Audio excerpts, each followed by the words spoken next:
and also about gun by gun. So thank you, Ian, for being here. It's called opening.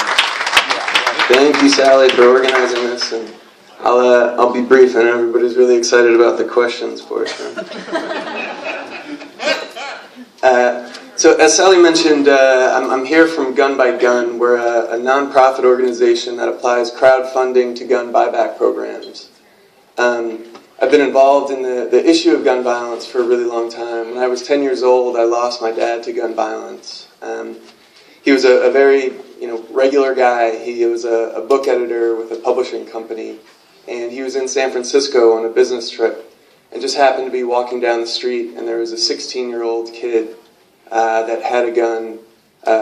As my father was walking, he sensed that something was there. These kids were out looking to rob somebody. And he started to make a move to cross the street away from them.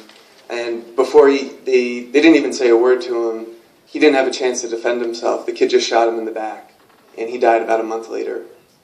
From that, that's kind of how I first became aware of this issue of gun violence. And my mother became very involved. I was 10 years old at the time, and I sort of accompanied her. And she got very involved politically, organizing a lot of rallies and protests and lobbying in congressional offices and trying to make changes through the political route. And in just being exposed to this issue for 20 years, I've seen how difficult this issue is politically for a lot of reasons that have come up today.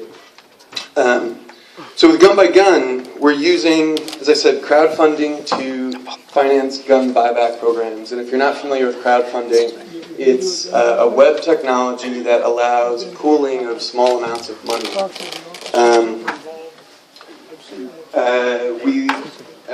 Gun buybacks, of course, are events that are held by the police